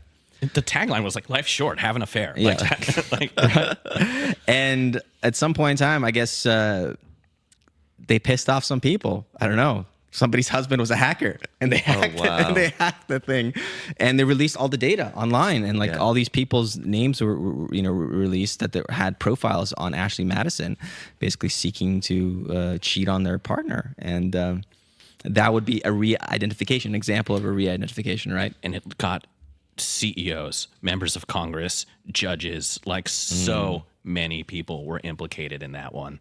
Wow. It took a lot of people down. Wow. Yeah, that's scary. So that's the danger of just brute force, because like people behind that were people with leverage who like clearly wanted to get that out there, right? And publicize and bring that company down, because I guess they really didn't like what they stood for. I don't think it was the serial monogamists who were most pissed off there. I think it's like, we're defending marriage. No, sunlight is the best disinfectant. I think that was people going after the individuals they knew were on that list, and I think that was a public smear campaign against some or all of them, right? But of course, there are huge ramifications there. Really, the reason I've been pressuring on inference and deduction this whole time is because this is what is most likely going to be used by bad actors at large, at home and abroad, at first, to make use of this information. Okay. Think of the pseudonymous identifier of, like, here's a great story we're going to embark on here. So think of the pseudonymous identifier of username. Think about how many platforms you have a username for. Like even some you may not even touch. Teddy Kitty 69. Yeah, exactly. Like, and maybe you've gone through a few different patterns in life of different usernames, or maybe you've made them all different. Who knows? California boy. Yeah, exactly. 1973. Yeah, exactly like that, right? You guys remember AIM? Huh? Oh yeah, AIM. your AIM usernames. Yeah. Beep, boop, boop, boop. Okay. In this last election cycle, North Carolina Lieutenant Governor Mark Robinson lost his election bid to governor in part due from a controversy stemming from pseudonymous re-identification of his online usernames to himself, his real name. Whoa. In September 2024, CNN published an expose linking Robinson to posts on porn forums making bizarre, racist comments. And the CNN was able to publish this expose with zero concrete proof that it was this person, Mark Robinson. But they were so confident in their basically pseudonymous re-identification of this person that they felt the confidence to publish this article. And, and they were basically able to look at his username, which is Mini Soldier, and they did their homework. They looked at, they're basically comparing the use of his social media handles and some of which were associated with his name, some weren't, and they're basically able to use a stepstone from his like public persona, his more public stuff, his YouTube, his Twitter, etc., to his more very private stuff, and just dug up a lot of dirt. In this case, it was the dirty dirt, the bad stuff. I'm going to avoid saying. Even CNN was like, we're not going to publish this stuff. Wow. Like, CNN is like, trust us, it's bad. But in fact, I mean, I imagine most people would feel pretty embarrassed if their, private, histories on naughty websites would be revealed. Gene, why don't you read us Okay, what the am I pink reading? there? The pink? Yeah, I feel like this is the bigger story, though, is the fact that they were able to do this than the actual scandal. This is a really, he lost his way. Okay. And again, he lost in an election he should have won. Okay. Whoa. Right? He would have won. He was the Republican. He was the incumbent. Or he wasn't the incumbent, but he was was benefiting from that shift. He blew it. Okay, I feel like you're throwing me under the bus by making me read this out loud. All right, Thanks, James, Andrew. go ahead. All right. On the Nude Africa website, in both comments and in his profile, Mini Soldier offered numerous details that aligned precisely with Robinson's personal history. In his profile, Mini Soldier listed his full name as Mark Robinson. That's a giveaway. And disclosed a private email address Robinson used elsewhere online. In 2012, a user responded to a comment by calling Mini Soldier Mark. Mini Soldier mentioned in 2008 being married for 18 years, which corresponds with Robinson's marriage to Yolanda Hill in 1990. In 2011, Mini Soldier wrote he had been married 21 years. Mini Soldier wrote in a 2011 post that he lived in Greensboro, North Carolina, the same town where Robinson lived at the time and currently lives. Well, this guy didn't deserve to get caught. He was just like giving away all his information. So you can see, look, it's not a smoking gun, but it is a few all the identifiers that we talked about, like at least 5 different connections were links that were found here by the journalists, right? Wow. And all of them are so basic when you look at them together, but they looked at his length of his marriage, his location, his email, his usernames, his name in some areas, and they stitched it together.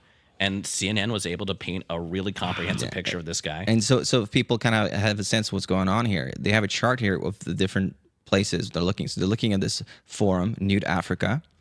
They're looking at an account on Adult Friend Finder. And they're looking at X, formerly Twitter. And they're basically connecting his different actions on these different platforms together to start building a picture that this is the same person. Well, how do they even know where to look? Because there's so much information on the internet. How do you even know to go to that website? I think they started off with some suspicions of other people near him, tipped off CNN, and their investigators did not take long to be able to put all this together. I see. And I love this story because, one, it's consequential, and this dude lost the election for governor because of this stuff and because of his it's bad behavior. He was saying really bad, doing atrocious things, but the way he was caught was through pseudonymous re-identification of things that we all take for granted. What was the worst thing that he did? Like, why was this controversial? It is that. Ooh. It's... There's a phrase here, slavery is not bad. But this gentleman is black, right? He is. So I didn't say it made sense.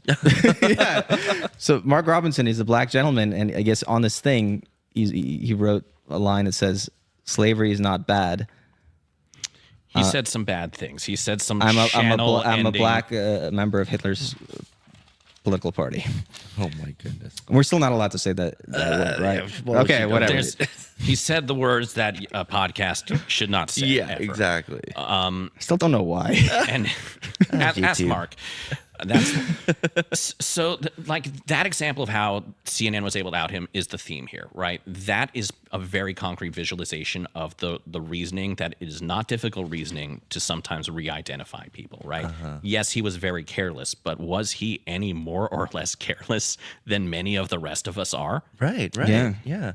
And the fact that people were able to stitch it together. Now, what happens if you, in the future, we can automate this through AI and find the patterns and pick these things out? Yeah, and find out the most salacious stuff. Then it's kind of like, it's almost like you could create like almost a search engine to find out information about people. It absolutely is. And currently, these are being developed, and this data is being taken from multiple sources, some authoritative, right? Wow. Some less so, some scraped, right? Which is gray hat, right? And even bad actors are getting involved and stealing data. The data, when you hear about breaches and identity theft, right, from companies like the big breach at Snowflake, lost. Like, if you ever bought something from, been a customer of Ticketmaster or Live Nation ever, you're out there, right? There's the huge Experian breach, right? So people can stitch together these kind of white hat, black hat, gray hat sources, and ultimately that data is now living in some very legitimate places right now, right? It is at it's in CDPs like Snowflake. It's at Google. It's at Meta. It's investigators can get it. Military industrial can get it. Governments can get it. And what's really important to understand why this is so powerful, and this is kind of the last nugget we need to digest before we can talk about TikTok, is the concept of an identity graph, which is very different. And I think a lot of people might understand if you've understood everything. Like, the goal was I want to make this digestible for people. Everything we've talked about, flashcards, what have you. I want this to be easy to understand. I think a lot of people understand databases to a degree. It's like, oh, okay, that means some bad dude somewhere. Well, if it's a bad dude, he's got it in a spreadsheet somewhere. If it's the government, I'm in some, PHP framework or something somewhere, or I'm in a .NET framework at the government. And that used to be true. But realistically, what an identity graph is a hybrid of deterministic linkages between these identifiers and probabilistic linkages. You can almost imagine this happening on like a two-dimensional axis. Okay, so we need to unpack that. So it's a database that's trying to connect data together? I don't even call it a database. It's a graph. It is an abstract model, and it is a way of assessing linkages between fractional identifiers in both deterministic and probabilistic So basically, ways. in the same way this guy was connected, his Twitter account was connected to the Adult Friend Finder website, to that Nude Africa website, is like, what is the likelihood that this is the same person? Exactly. It's confidence scores. And it's slowly kind of building up to getting closer and closer to 100%. And this is where like AI technologies, not even like generative AI technologies, but AI clustering technologies and super advanced data science has been getting so powerful. So like I remember back in like 2008, 2010, Facebook kind of pushed the graph network or graph database, right? And so what they did, or they innovated in their internal database structure, was they gave everything, object, person, name, address, a unique number, a graph ID, they called it, right? And then with that number, they are able to kind of associate different objects into this kind of like this graph, literally like what you're saying. Exactly. They have an identity graph. Yeah. They have one of the biggest, like Google, one of the biggest identity graphs. The consumer credit reporting agencies, very large authoritative identity graph, usually kind of at the top of the pyramid that the other app, services will purchase from when you need authoritative data. And you can just go out and get that data, right? Or if you're a marketer, you're leasing it from Facebook and Google to better inform your bid to reach those people, right? But obviously your use of that data is kind of baked into the pricing of the media. So it's accessible in many ways. Yeah. And what we now are seeing is explosive growth in the predictive power and the inner linkages between all these fractional identifiers. Okay. So basically, by using all this data, they're able to predict people's behavior. That's kind of what's coming out. Basically, they're looking at this stuff. It's the same thing that happens a lot of times when we use the lookalike engine when we put ads in front of people. The system is basically putting ads in front of people that it's now determined is very likely to respond to whatever message you're putting out there, to a scary degree. where over like 1,000 people, it starts, having like incredible hit rate in terms of like, oh, this person is going to buy this thing, or this person is going to go on this. So many applications, marketing applications, risk management applications of comparing what's my risk of lending to you versus other cohorts, right? Just communications, finance, insurance, security. These identity-enabled technologies are powering so much of our lives today, and they're getting really, really good. I'd be really interested to see if you were able to get access to that about yourself in some way, and then have it tell you what you're going to do before you do it. So you're right that this is the layer that regulation tries to get in, and like California does something, so like everyone else is like, fine, we'll be as secure as you are. But that's just for the people who want to follow the rules, right? And yeah, so data portability is part of CCPA and GDPR. Like companies have to give you what they have on you if you request it. Within like 90 days or something, they have to let you take it from somewhere to somewhere else, or delete it, or do not sell my personal data. But even so, I think like if your company does, like in California, if you don't even have a gross revenue of $25 million, it's very hard to even file a complaint against that company. So they're virtually well, it depends on it's $25 million, or you have to have over 20,000 entries of Californians in your database. Oh. That's very because it's an either or thing of whether or not you fall under the regulation of the California Consumer Privacy Act, which is very similar to what Europe did with their GDPR. It's California essentially trying to establish some sort of regulation of these kinds of things, and I think they're going to even build some sort of agency, kind of like an FBI, that's specifically focused on this question. Yeah, and it was really impactful, right? It affected us marketers. It affected everyone in America, just because a lot of people, like, California is so huge and impactful that even if you're in states outside of it, all the services are trying to meet that standard. It's the same thing. Like if California changes the gas mileage of cars, like makes the rule about gas mileage in California, then all the cars basically have to hit that gas mileage, because there's no point in building two separate cars, one for California and one for the rest of the country. But so moreover, the takeaway is we have no national U.S. privacy law, right? It's been debated. It's never happened. Europe, the European Union, put in GDPR a few years back. We all had to respond to that. GDPR goes way too far in some places, not far enough in others. It's not a good role model for the U.S. And it combines with copyright in some weird ways, like that anecdote of it's illegal to photograph the Eiffel Tower at night under GDPR in Europe. Wait, why? Why? Because of it started with laws of like, for it's commercial photography, but even like public people like are being photographed in public is different. And but also incorporates copyright. And the idea is like the Eiffel Tower during the day is in the public domain, but the Eiffel Tower at night is all lit up, and that lighting installation is like a copyrighted sculpture of the artist, and it still hasn't expired yet, so you cannot sell a photograph of the Eiffel Tower at night without licensing it from that lighting artist. That's enforced by the GDPR. That's awful. Yeah, that's really interesting. So bad. We have a similar situation here with the Hollywood sign, right? We're not allowed to use the Hollywood sign for anything. Yeah. You guys know this? No, I didn't know that. Hollywood sign is owned by a private corporation. It's actually formerly kind of a racist development community. A long time ago, they built it for I think it's the 30s or 40s, where they're basically trying to create a suburban community for people to kind of get away from the urban areas. And so they built up the sign as part of the marketing for it, and it became like the symbol of Hollywood. And they still make millions and millions of dollars a year because you're not allowed to use it in anything without their express license. Obviously, most people, like, they take a picture with it for like on their vacation photos, but even that theoretically is a breach of their copyright for that. The theme being, even attempts to regulate this become problematic in some interesting ways. So that's why it's a sticky situation, right? So the idea is now we can talk about TikTok. Okay, All right, okay. TikTok. So TikTok is an app that many people have on their phones. I don't have it on my phone. You probably have it on your phone. You playing at home, you probably have it on your phone.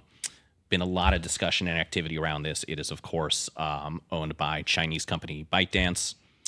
And, of course, while it is very popular and resembles many of our other social media apps in many ways, and has like captured a lot of the youth and captured a lot of attention from marketers, and now it has TikTok Shop in kind of an Amazon clone, and it's a really compelling surface, then why has there been so much controversy around this app, right?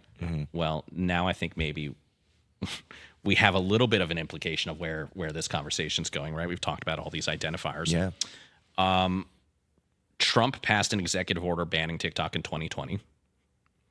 Biden passed an executive order banning it in 2023 or continuing that process because there was like congressional hearings.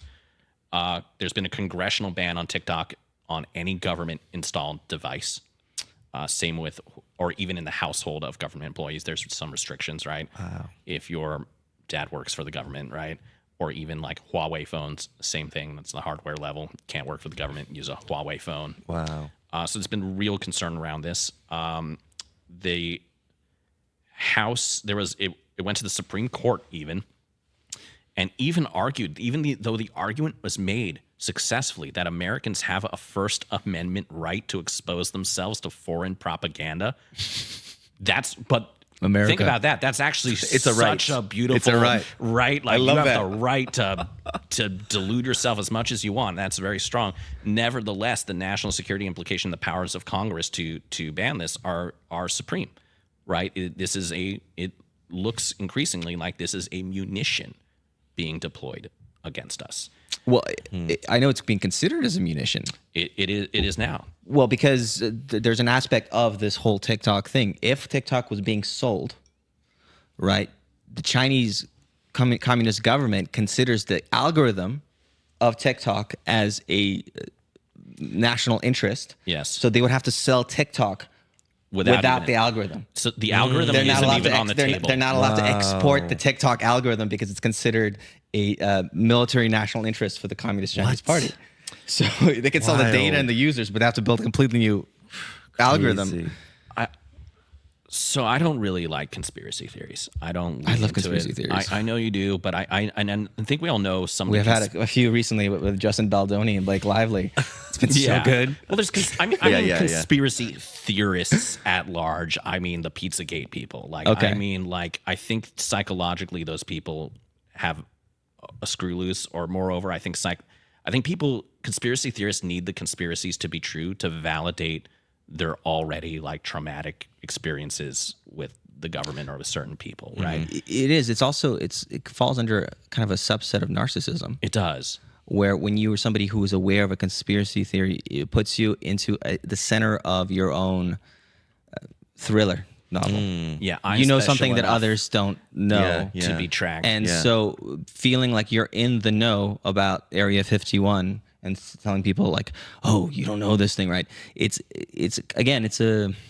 feeding a certain hunger in people psychologically. And that's why it's so odd, because this is the exception for me, guys. Like this is it. This is the conspiracy. This is the psyop. This was designed to do what it is doing and has done to America. So like, without even getting into the privacy reasons, like let's talk about the prosaic reasons why we should fear this app, right?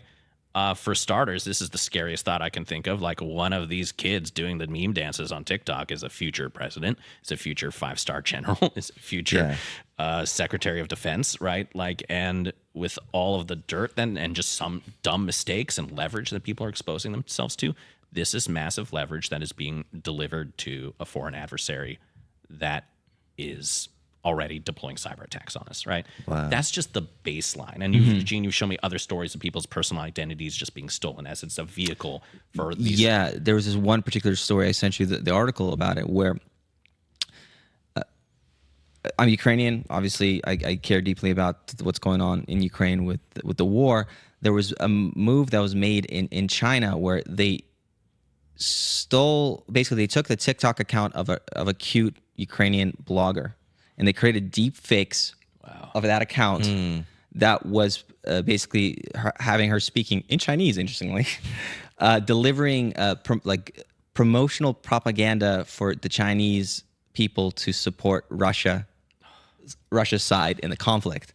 And then this girl one day discovered that this was happening. Yeah. Can you imagine basically, one day you go out there and all of a sudden you find an Instagram account with a doppelganger speaking a different language, delivering the completely opposing viewpoint from who you are. And this technology is now there.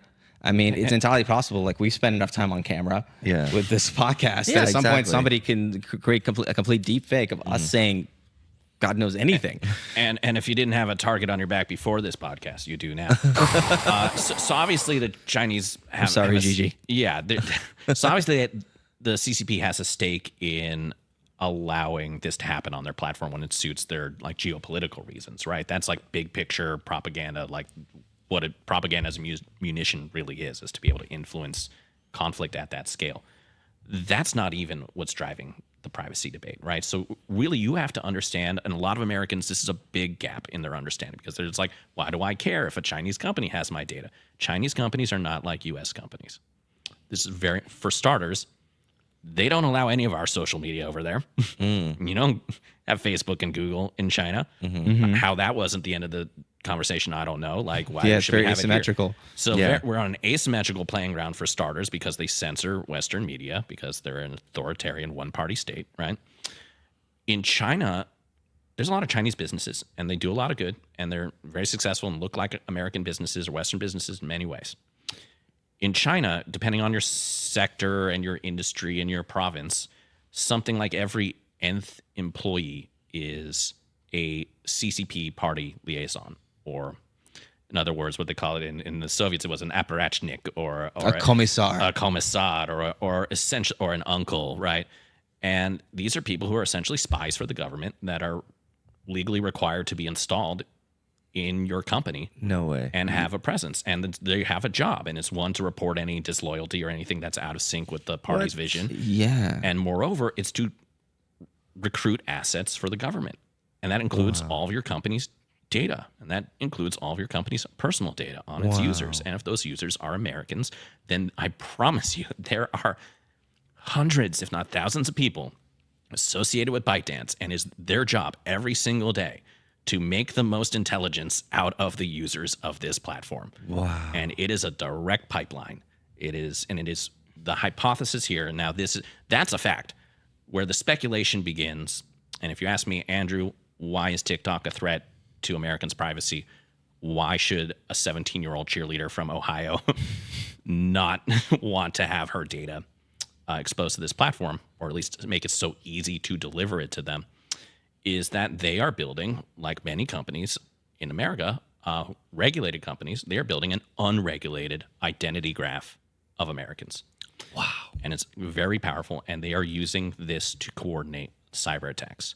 So, like, one of the best examples is, like, if you're in an army sniper, right? It's always a two-person team. Who do you have? You have a sniper and a spotter, right? Mission critical job, right? Because the sniper is, ammo on target. But the spotter is the eyes and the ears, and that spotter is the measurement. And the spotter is like, you went 3 inches wide, or move this way, or the wind's doing this. The spotter is helping the attacker orient from their attacks and better target and better navigate and sense the world. Well, because if you're a sniper, you're literally in tunnel vision. Yes. You're looking at a very small part of the world, and you need somebody else watching your back to see the big picture. And there may be people, like, to extend this metaphor, maybe you're targeting something, you're 800 meters out, and your targets are out there, but they're all in camouflage and they're hard to see, and your spotter's job is to help suss them out. When you have a very powerful identity graph, and when you contribute data to it, it is not just the data on yourself. Think about all the inferences we discussed and all the deductions we discussed about how knowing one thing about someone could inference your neighbors, your family, your friends, your coworkers. When you give this data up, you are not just talking about yourself. You're painting a picture of your entire cohort. And with powerful inferences today, you can build a big picture on an entire country, an entire population. And you're effectively removing the camouflage from the target that the sniper's aiming at. And you're giving the spotter better ways of picking out where the targets are. Yeah. I mean, this to me is what I think TikTok is doing today. This is absolutely a munition aimed at future conflicts with the United States. And I think I would not put it on my phone. I would uninstall it today. It's certainly not patriotic to use it. It may be inconvenient to use it, but it's something that we should not permit to happen anymore. Wow, that's crazy. Because again, they're not playing by our rules. No. Right? It's like same thing with like pollution, right? We're very regulated in that sense, but China doesn't play by the same rules, and in the same regard when it comes to data. And so it's like to just know that all of our information, because I have TikTok on my phone, but it's like all that information is out there, and then they can do all this inference, and inference is basically filling in the blank. Yeah. Using artificial intelligence. The world we're getting at now, it's not just like think of the device level metadata coming off the phone. Think about the data you give it through your personal profile, even the content and what's depicted in your phone. And people who walk through their background, like we're not cognitively equipped to handle the acceleration in these technologies that can make these associations. Let's say this gate analysis gets developed soon, and some. What do you mean it gets developed? It's already in production. It exists. It's being used all the time. Yeah, think about what appears, even things that appear in the background of your 8-second TikTok video. Yeah. It's like the Andrew Tate Greta Thunberg thing. Yeah, where she identified the pizza boxes in. Yeah. In his That's another tweet. great example. And then she called the police on him, and the Romanian police were able to find him based on his pizza boxes. Wow. It's another great example. Yeah. Because you don't know what little detail you're giving away, or like even think about like imagine you're like a teenage girl, right, and you enjoy spending time on TikTok, and maybe you have a parent who works in a sensitive position, right? Even little things like whether your parent is in town or not in town, because they're off doing sensitive work. Yeah. Those little details, if they're put together with everything else, all of a sudden gives a major advantage. Exactly. To our that's huge adversaries. For even local actors and local like burglars, like social TikTok. The teenager says they're on vacation with their family in Thailand. That's the house I'm gonna hit. Yeah. So that's just like that. I never thought about that. Yeah, because if you're advertising like that, you're going onto a vacation on TikTok and it's available in your local community, somebody can use that information against you. Yeah. And it burglar doesn't your even house. It doesn't even have to be a target. It could and be. this is not even security. This is not even like, let's say TikTok can breach your credit card and your phone's digital wallet. That's like a security. That's a hack implication. I'm saying we're making it even easier for them than that. It is just inference and deduction to connect identifiers to the behaviors and attributes, basically doing marketing in reverse, right? Basically say, we see all these behaviors happening in the video. How can we make inference about who it's happening to and play the long game of influence on these people? That is absolutely happening today. And that's what drove the discussion around, banning this in the US. Yeah. The current events and the current momentum on the ban are a little questionable right now, following the new administration. And I think it was banned for like 6 hours, and then then something. That situation's clearly fluid. It's unclear if like the president has the authority to change his mind on this subject, and I don't think he does, but he had within the congressional law, he has the ability to get an extension if it seems like there's a deal in progress. Yeah. The tricky bit about this deal is, again, this export rights from the Chinese government, because they consider algorithms are generally considered both by the U.S. and by the China as munitions. Yes. As potential weapons, right? So you can't. It's illegal to export algorithms from the United States. And it's illegal to export algorithms from China. So I wouldn't mind if somebody bought TikTok. Yeah, there's rumors in the United States or in Europe. Somebody who's more trust. We need or somebody we have a relationship with. A U.S. custodian that would at least be as trustworthy, more or less, as our current big players, our Facebooks and Googles, right? Rumors about Oracle, rumors about all kinds of crazy rumors. And again, like Facebook and Google, they have their own problems, but at least they're just doing it for capitalism. This is really like to round out this conversation. Like this has really brought a lot of questions to mind. Like this is not an answers podcast. This is a questions podcast. Yeah, I don't see any easy solution out of this, because like it's just without just outright banning it altogether. Because even if it's banned, there will just be the next one, right? People are talking about DeepSeek. What is it, Red Book? Yeah. Or Red Note? Yeah, Red Note. Well, we are not welcome on Red Note, apparently. But this is a real geopolitical concern intersected with technology, intersected with what I think is psychology. And I think it's a fundamental weakness in for Americans, or even like humans in 2025, to cognitively grasp the web of identifiers that we touch and leave out there in the world. Yeah, right. That's wild, because we're just we're such consumers, and we think like what it's good for us. It's like, oh, that's cool. That's like like DeepSeek, you can answer questions much faster Yeah. than ChatGPT. Even if you're committed to the ethos, like even if you like are a privacy advocate, and I do meet a lot of those in my travels, and I've never met one that's convincing, and I've never met one that's like it's just also self-defeating, and it's impossible. I mean, okay, there's an entire subset that kind of exists out there in the world. There are people who are very interested in becoming what they call a gray man. yeah. A gray man is a person who's basically completely off the grid with all this privacy stuff. There's also kind of a cool spy novel book called The Gray Man. But the idea, for you to be able to do that, you basically would have to go have a Unabomber type existence somewhere in a cabin in Montana. Because again, your license plate's being taken a picture of every single time you drive somewhere. Yeah. If you're using any sort of electronic technology, even burner phones now, there's ways of being able to track people down with burner phones. The technology is constantly developing that basically have to, if you want to be a gray man, you have to isolate yourself in the woods. There's no escape. Like live off the land. Researchers call this the privacy paradox. Like it's already being studied. Like when the paradox between people who say they value and care about their privacy, but their actions suggest otherwise, right? Yeah. And like, there's kind of a trivialized example of like the long terms of service agreement, as if like we are supposed to. No one reads those. Like it's not like we're to be challenged to do better, and a better human is a human who reads every terms of service agreement. No, it's like we have to access this service, and modern life has gotten so complicated that we're just going to use what we need. Yeah. I think the challenge to us is just to make peace with the system, which is a huge test of anyone's, I think, maturity. Just to understand that, like, you live on the grid now to some degree, and it's something you want to be careful of, but there are ways to make the best of it. I'm curious, is it possible to develop an AI system that would then remove identifiers from content on social media with time?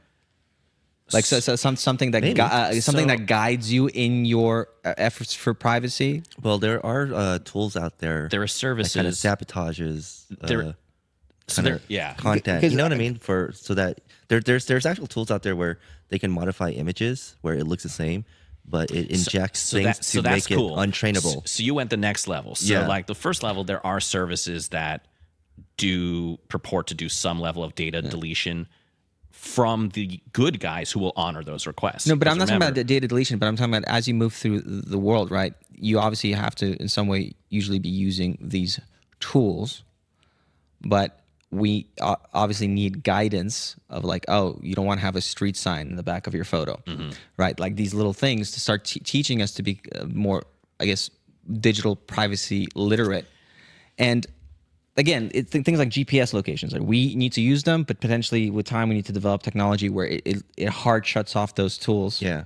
Unless we're specifically using them, right? I'll give you an example back to the idea of our images, right? What's out there, our pictures, our photos. Well, there's, again, services that can inject harmful patterns within your image so that if they use it for training data, it'll come out as garbage. Yeah. Okay. And so like there's these tools potentially, like for example, you could imagine if you're writing an email, it will adjust your words a little bit so they're not exactly. So we call this data salting. There right? you go. So this is the term of like, it's not enough to be private, to be the gray man, to be anonymous, but like the one example is like the theory of the best defense is good offense, and you should be actively putting out wrong information Exactly. about it. Yeah, exactly. And that's the best way to deter people until it causes problems at some point in your life when you do need to do something secure and you don't want to make it too hard for the people who manage your credit score to understand who you are. So there's tension here, right, with society, but absolutely for like small uses and like casual uses of with your interface with technology, there's tons of great apps I'm sure that are going to be developed in the coming years to use AI against AI and vice versa to salt your data presence, protect it.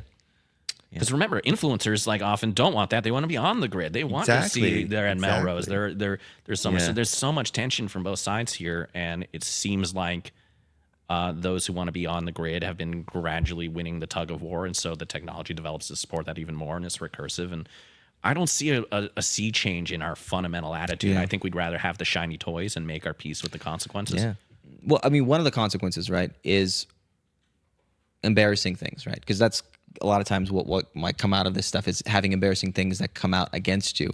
And naturally, people have a lot of, I don't know if they call them skeletons in the closet, but they have things that, are private to us, what kind of naughty websites we hang out on, what kind of viewpoints we have. And one of the things that's happening with the internet, I think, is we are now getting to a point in time where we're starting to see people as less perfect and being more accepting, and being kind of shameless is now kind of a positive. Years ago, the only time you would see, Roosevelt would be him doing a fireside chat on a TV or JFK on TV. So you would have a very curated experience of a public figure. And today, no public figure can be curated unless they're maintaining complete separation, hiding away like Thomas Pynchon or something. In a cabin in the woods. So we're now getting to see public figures both for the things they're trying to put forward that is good, but also for the kind of the negative aspects. And interesting, a lot of them are also getting knocked out of the public sphere because something comes out and, okay, it kind of sucks, it's kind of bad. And in the old frame of reference, you'd be like, oh, you got to fall on your sword and remove yourself from the equation. But now it's like you're also seeing people who are completely just like, screw it. Yeah, I did this controversial thing. I don't care. I'm going to keep doing my my thing. If you want to take this, if you want to fly to Egypt with this, because this is actually in place in Europe right now, which is what happens after you die? What happens to all your presence and your footprints and your identifiers? And in Europe, they've debated kind of the right to disappear, and to what degree, look, you can't do that. You can't delete your social security number when you're alive because we need you. But by the way, have you guys seen this field on Facebook? I haven't been in the settings for a while, but I remember there's a field where you can assign the person who your Facebook account goes to when you die. Yeah. Oh. That's in there. It's somewhere in the settings. Interesting. But there is a thing if you pass away, who basically inherits your Facebook account so they can, I guess, close off whatever, tie off those loose ends. Yeah, because again, there are probably millions of people now who exist on Facebook who are no longer around just because Facebook's been around for 20 years now. Yeah. Well, it's that same joke. It's like, guys, if I ever get hit by a bus, delete my browsing history.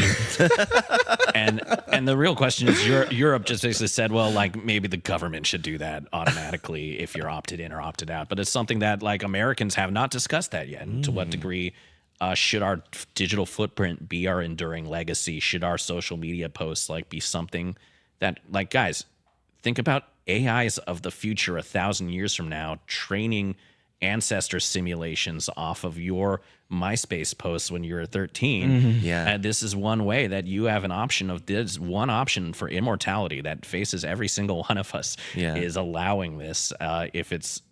But how we're going to have to answer these questions, and that determines a very different far future from that. And it's something to think about, right? Especially with things that have happened so long ago. This whole thing that's been happening with this Emilia Perez movie. Or it happened with a lot of different people. It happened to is it James Gunn who directed Guardians of the Galaxy? Digging up the old tweets, digging up the old tweets. Dumb things you said when you were younger, perhaps more foolish, or maybe things your ideas have evolved from at some point in time. But now they kind of exist out there and can be weaponized against you if somebody is willing to go through the work of digging up your past. Why was CNN looking at this governor? Because presumably now it's someone's job to dig into everyone running for office, and they found some breadcrumbs and sold the story, and they're look closer. And I feel like you gotta just if you're running for office, you just gotta be here, this is all my stuff. Put out all your negative stuff ahead of time. Who even is the current governor of North Carolina? I have no idea. I just know it's not that guy because he lost. Exactly. We talked about Chris Voss in the episode on charisma, and Chris Voss is an FBI negotiator. And one of the things he talks about in the negotiating process is this accusation audit, which is before you go into a negotiation, you write out all the things that you could be accused of or things that could be kind of go against you in the negotiation, and you use them first. Yeah, you'd make them strengths. Go on the offense. It's you may think I'm a cold-hearted FBI agent who just wants to throw you in jail, right? You say that ahead of time, if you're doing the hostage negotiation Like, to get hey, that's what I was gonna say. No. yeah, right. You use it ahead of time. And again, it's this concept of, if you can't beat this technology, being able to dive and dig into our lives, I think, at least from a psychological standpoint, we're going to have to learn to be far more shameless. I like that a lot. I like that if you can't be private, be effectively public, right? Lean into it. And even if obviously like everyone makes mistakes, there's some room for understanding, but like nevertheless, it's just like a personal branding strategy. It's ways to like aggressively lean into everything in your identifiers and be more on the grid is a way of maybe earning more trust. I don't know, or ways of referencing things. And I think we're seeing people do that. And we're seeing a lot of people volunteer a lot of probably sensitive information, a lot of the cards we discussed, because they want to, right? Because they want to say like, look, I'm coming out and yeah, I do have this health condition, but other people do have it. And we're talking about like, there's many good reasons that people could effectively disclose something private. It's just like, it's with their consent and they're leaning into it. And I think they're showing other people that there is good to be done here, besides just some effective marketing, right? Yeah. It's fascinating what the future is going to hold, because again, these are things that we would never have to think about just from the past. Like we would never want to think about our digital footprint from like 20 years ago, from 50 years from now. But like you said, like everything just lives on, and with all the privacy stuff now, it's out there. It's the Pandora's box is open. So it's like we can't go back in time. So. These are things that we have to really kind of question and be aware of. But maybe we can reduce some global conflict with our allies. So definitely uninstall TikTok. Do it now. I'll wait. Are you playing at home? We're waiting. And so we'll see you on YouTube Shorts, Instagram Reels. Snap might be back. That'll be fun. We'll see you on an American short form video content platform coming. This was fun. This was fun. I like this. Thank you for joining us, guys. You can find us on YouTube, Instagram, and TikTok, actually, which is kind of ironic after having this whole conversation. Maybe not. I don't know. We'll see what happens. Until next time, I'm Darren with our marketing genius, Gene. Thank you, Andrew, for joining us for this amazing conversation about privacy. Thanks so much, guys. Until next time, bye.